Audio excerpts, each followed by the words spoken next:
हम आपके लिए एक और नई कहानी लेकर आए हैं। आप देख रहे हैं आरके हिंदी स्टोरीज। चलो शुरू करते हैं कहानी। एक सुदूर गांव कालाघाटी में शुरू होती है, जो अपने भयानक अतीत के लिए जाना जाता है। घने जंगलों और घुमावदार रास्तों से घिरा यह गांव अंधेरी रातों में पिशाचों के भटकने की कहानियों के लिए कुख्यात है। अर्जुन एक जिज्ञासु और साहसी युवक जो गांव की भयानक कहानियों को सुनकर अपने पुश्तैनी गांव लौटता है। सुमन अर्जुन की बचपन की दोस्त और गांव की शिक्षिका, जो उसे रात में बाहर न जाने की चेतावनी देती है। आर्षि बाबा गांव के एक आर्षिक, जो पिशाचों और उन्हें हराने के तरीकों के प्राचीन रहस्यों को जानते हैं। अर्जुन ग्रामीणों को काली रात के बारे में फुसफुसाते हुए सुनता है। एक भयानक रात जब पिशाच निकलते हैं और कोई बाहर निकलने की हिम्मत नहीं करता। यह अफवाह है कि जो भी पिशाचों की भयानक फुसफुसाहट सुनता है वह कभी वापस नहीं आता। अर्जुन, सुमन और आशी बाबा की चेतावनी के बावजूद एक काली रात को जंगल में जाता है। एक लालटेन और एक खंजर लेकर वह सत्य का पता लगाने के लिए निकल पड़ता है।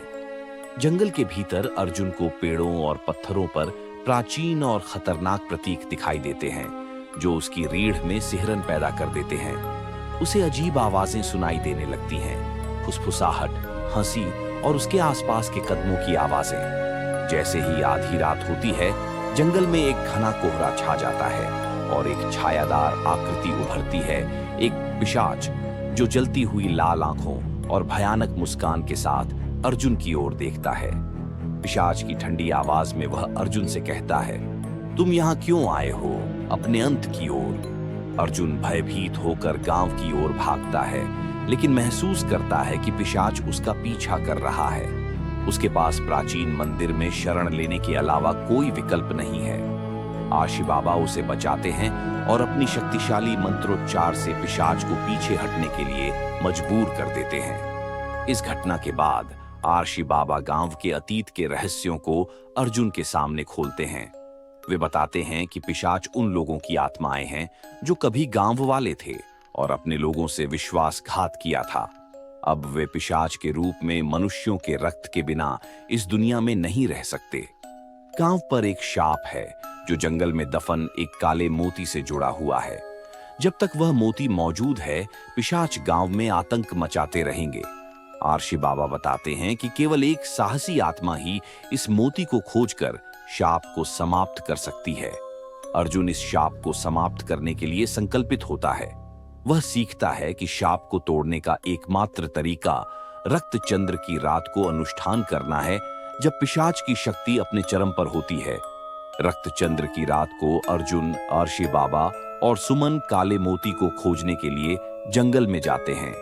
कोहरा और घना हो जाता है और जब वे जंगल के दिल के करीब पहुंचते हैं तो अजीब भयानक आवाजें चारों ओर गूंजने लगती हैं।